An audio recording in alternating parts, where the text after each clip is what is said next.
Hey guys, Moose here with Cerakote. Let's say you're spraying in Houston, Texas, hot, humid days. Maybe you're spraying up north and it's really dry and cold. Or maybe you're spraying a multitude of different series of coatings where you got really thin coatings, you got really thick coatings. How can we deviate from our recommended air pressure or gun settings to get you more successful and more consistent sprayability? Let's dive into it. All right, so let's talk about viscosity. So viscosity is a way to measure a liquid, of how thick or how thin that liquid is gonna be. It gets measured in centipoise, and for reference, water is a 1 centipoise. Honey is up to a 10,000 centipoise. So you have a really thin liquid, you have a really thick liquid. How does viscosity play into spraying? Well, it comes down to your atomizing air pressure. We have recommended air pressure settings for different series, whether that's in our training manuals or our application guides.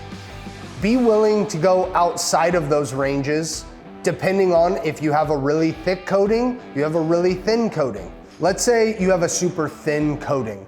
If you were to spray that at a low air pressure, what you're doing with the low air pressure is you're creating a larger droplet of liquid by deatomizing your air pressure. So you're gonna spray it onto a part and it's gonna be really wet. You can experience runs, sags, or really heavy orange peel by deatomizing a very thin coating. So what you would actually wanna do with a thin coating is you would wanna increase your atomizing air pressure, and by doing so, you're actually reducing the size of the droplets coming out of the gun, and it helps it spray more uniform on the substrate, and it increases sprayability and makes it easier on the applicator. Exact opposite for a thick coating. If you have a thick coating and you're spraying it at a really high air pressure, you're creating such small droplets that it's gonna come out of the gun really dry because the solvents are flashing off before it ever hits the part.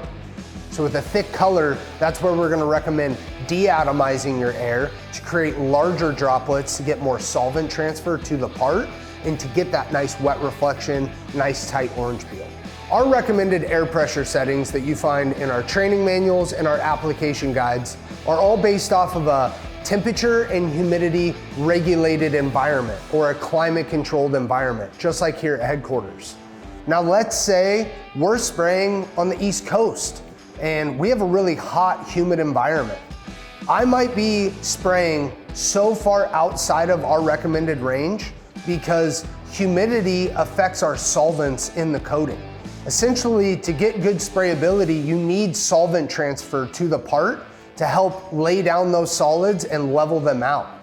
If you're in a hot, humid environment, those solvents react to moisture in the air by flashing off.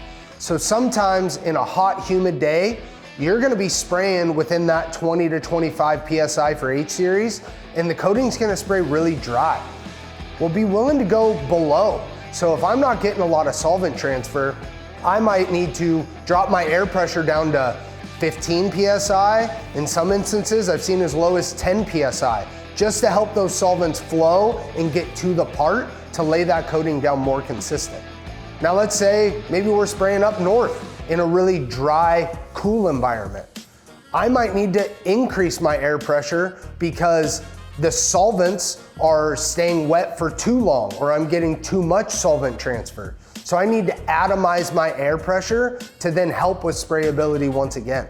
I know we usually recommend a 1 turn on fan, 2 turns on fluid on the Iwata LPH80, but if I have to deatomize my air quite a bit because it's really humid in the shop, I might be increasing my fluid a turn or 2.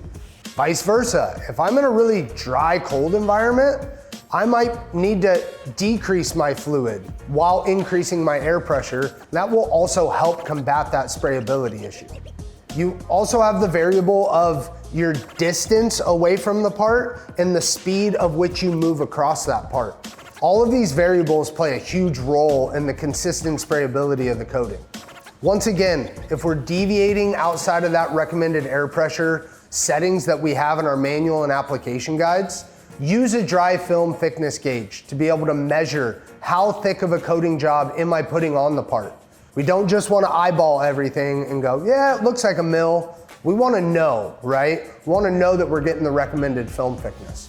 We're gonna link a couple videos down below for metallics and dry spray. Make sure to watch those if you haven't already. Also, feel free to contact our technical support team at technicalsupport@cerakote.com if you have any further questions. It's gonna do it for this video. Don't forget, like, subscribe, follow for more. Catch you on the next one.